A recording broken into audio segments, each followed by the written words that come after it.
অভাব সবারই থাকে, কারো টাকার, কারো শিক্ষা, কারো মনুষ্যত্ব আর কারো ভালোবাসা। যেখানে তোমার গুরুত্ব নেই সেখানে যাওয়া বন্ধ করে দাও, সেটা কারো বাড়ি হোক বা কারো মন। কাউকে অন্যায়ভাবে ঠকিও না, কারণ অসহায় মানুষের দুপুটো চোখের জলের অভিশাপ পৃথিবীর অনেক ভারী বস্তু। আপনার ভালো সময়, আপনার উন্নতি, আপনার আনন্দ এগুলো সবার, কিন্তু আপনার জীবনে খারাপ সময়, আপনার দুঃখ, আপনার ব্যর্থতা এগুলো শুধুই আপনার।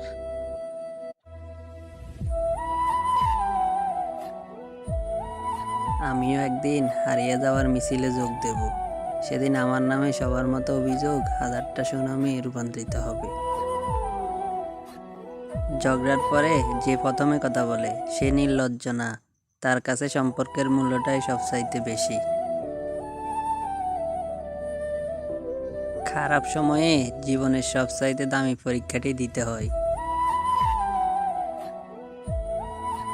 যে তোমাকে মন থেকে ভালোবাসে তাকে সব দিও, কিন্তু ভুলেও প্রয়োজনের বেশি গুরুত্ব দিও না, কারণ মানুষ অতিরিক্ত কিছু পেলে তার মর্যাদা দিতে পারে না। সব কথার জবাব দিতে নেই, সম্মান বাঁচাতে কখনো কখনো নীরব থাকতে হয়। সর্বযুদ্ধে এগিয়ে যেতে নেই, জয়ের জন্য কখনো কখনো পিছিয়ে যেতে হয়।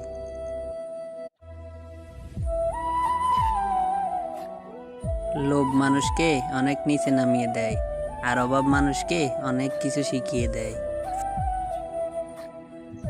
ছোটবেলায় গরুর রচনা পড়েছিলাম বলে গরু চিনতে ভুল হয় না, মানুষের রচনা পড়েনি বলে মানুষ চিনতে ভুল হয়।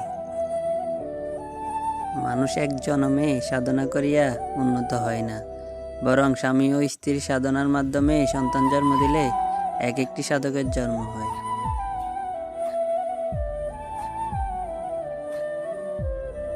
বড় বড় ডিগ্রি অর্জন করে কি হবে, মন আর বিবেকটা যদি অশিক্ষিত থাকে? কলম যতই দামি হোক, ভিতরে কালি না থাকলে যেমন তা মূল্যহীন, তেমনি মানুষ যতই শিক্ষিত হোক না কেন, মনুষ্যত্ববোধ না থাকলে সে শিক্ষা মূল্যহীন।